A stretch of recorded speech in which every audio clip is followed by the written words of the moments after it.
जय श्री कृष्णा, जय माता जी। कैसे हैं दोस्तों आप लोग के आपके YouTube चैनल में एस्ट्रोलॉजर प्रियंका स्वागत करती हूँ।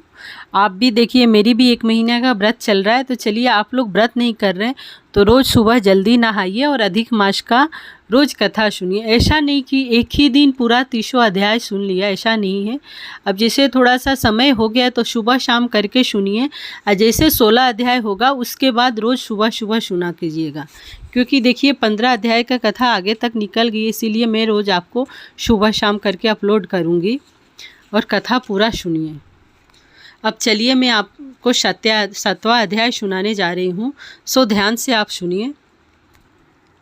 श्री सूत जी कहने लगे कि हे तपोधनो, जब विष्णु भगवान मलमास का अपार दुख कहकर चुपचाप आसन पर बैठ गए तो श्री कृष्ण ने विष्णु को जो हृदय वचन कहे वह मैं तुमसे कहता हूँ। श्री पुरुषोत्तम बोले, हे विष्णु, आपने बहुत अच्छा किया जो मलमास का हाथ पकड़कर यहाँ पर ले आए।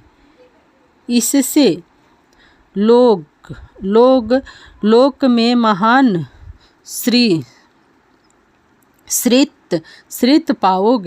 श्रित पाओगे। जिसको तुमने स्वीकार किया उसको मैंने भी स्वीकार किया। देखिए, जिसको विष्णु भगवान ने स्वीकार करते हैं उसको कान्हा जी भी स्वीकार करते हैं। सभी भगवान एक ही होते हैं। तो विष्णु भगवान ने स्वीकार किया तो कान्हा जी ने भी स्वीकार किया। कान्हा जी बोल रहे हैं, जो जिसको तुमने स्वीकार किया है उसको मैंने भी स्वीकार कर लिया है। इसको मैं अपने समान ही करूँगा।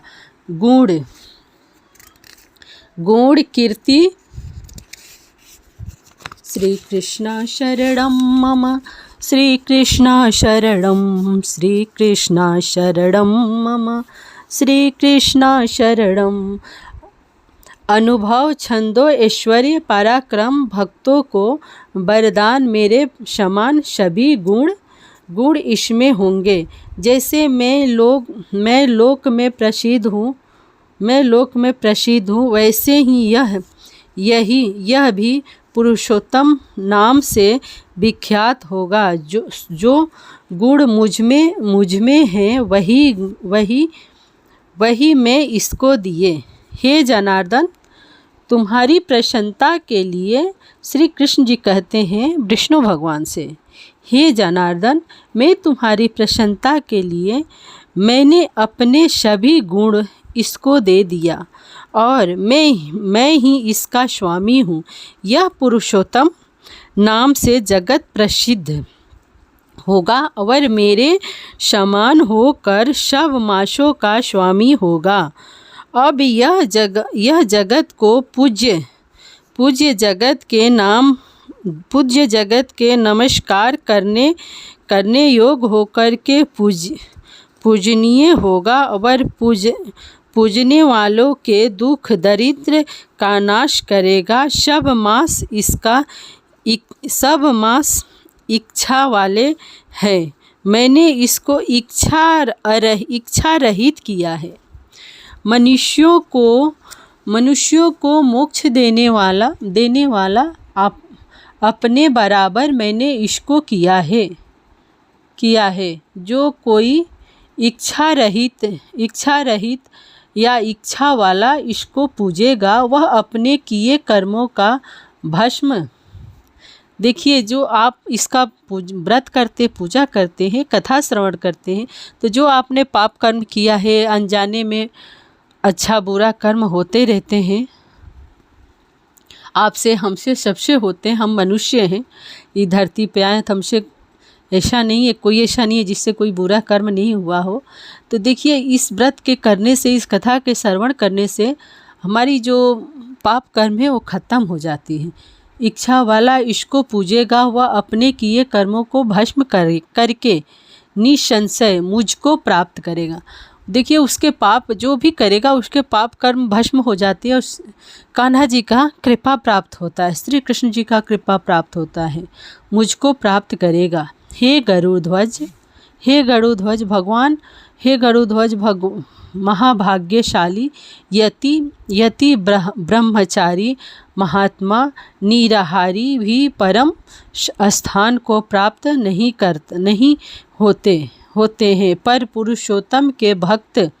पुरुषोत्तम भक्त मास में जन्म मृत्यु से रहित हो बिना श्रम के ही हरि पद को पा सकते हैं। सब साधनों में श्रेष्ठ, सब काम तथा अर्थ देने वाला यह पुरुषोत्तम मास सेवन योग्य है।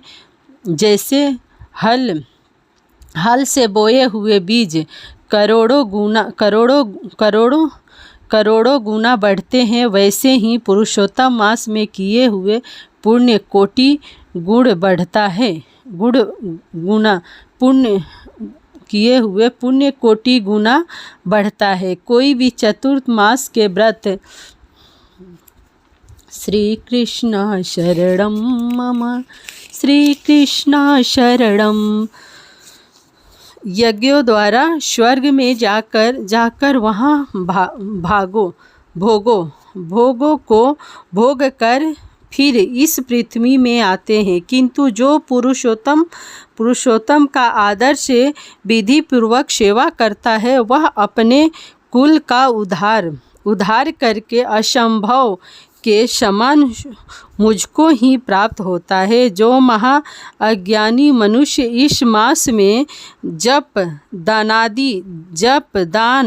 दानादि नहीं करते हैं और अच्छे कर्म नहीं करते, देव तीर्थ तथा ब्राह्मण से बैर करते हैं, वे दुष्ट भाग्य वाले दूसरे के भाग्य पर जीने वाले हैं। उनको खरगोश के सींग के समान स्वप्न में भी सुख नहीं होगा। आप लोग को पता ही होगा खरगोश के सींग कितनी बड़ी होती है, यानी कि खरगोश के सर पे सींग होती ही नहीं है। खरगोश के सींग के समान सुख होगा। जब मूढ़ मनुष्य मेरे प्रिय मलमास का तिरस्कार करेंगे और जो धर्म का आचरण नहीं करेंगे, वे सदैव नरक के गामी होंगे। जो पुरुषोत्तम के निर्मित तीन वर्ष से में धर्म का आचरण नहीं करते हैं, वह कुंभी पाकादि नरकों में पड़ते हैं। जो अज्ञानी पुरुष स्त्री पुत्र पौत्र आदि के बंधन में फंसा रहता है, वह अज्ञानी दुख रूपी दावानल में पड़ा रहता है, दुख रूपी दानव में पड़ा रहता है। जिनका अज्ञान से मेरा प्रिय अत्यंत पुण्यवान पुरुषोत्तम मास बीत गया, उसको कैसे सुख प्रदान हो सकता है। श्रेष्ठ भाग्यशाली जो स्त्री पुत्र सुख सौभाग्य के लिए पुरुषोत्तम मास में स्नान दान पूजन करेंगी, उनको मैं सौभाग्य संपत्ति सुख पुत्र दूंगा। और जो मेरे इस मास को ऐसे ही व्यतीत करेगा, ऐसे ही जो लोग सो के व्यतीत करेंगे, उनको सुख प्राप्ति नहीं होती। जो मेरे, देखिए कान्हा जी कह रहे हैं, जो मेरे मास को ऐसे ही व्यतीत कर देगी, उसको मेरे प्रतिकूल और स्वामी से सुख नहीं होगा। भाई पुत्र तथा धन्य का सुख तो उनको स्वप्न में भी प्राप्त नहीं होगा। अतः सब मनुष्यों को मेरे इस मास में स्नान पूजा जपादि विशेष करके अपनी शक्ति के अनुसार दान करना चाहिए। जिसने भक्ति और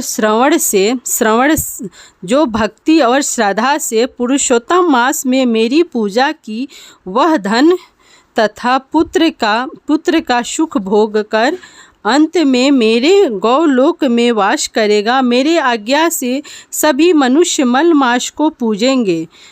मैंने सब मासों में उत्तम इसको किया है। इसीलिए हे रमापते, तुम चिंता छोड़कर पुरुषोत्तम मास को लेकर बैकुंठ को जाओ। देखिए आपको मैंने 7वां अध्याय सुना दी, इसके बाद मैं 8वां अध्याय सुनाऊंगी। प्लीज़ ध्यान से सुनिए और लाइक शेयर सब्सक्राइब ज़रूर करें। वीडियो को आगे बढ़ाइए। आप अपने व्हाट्सएप ग्रुप में भी शेयर कर सकते हैं।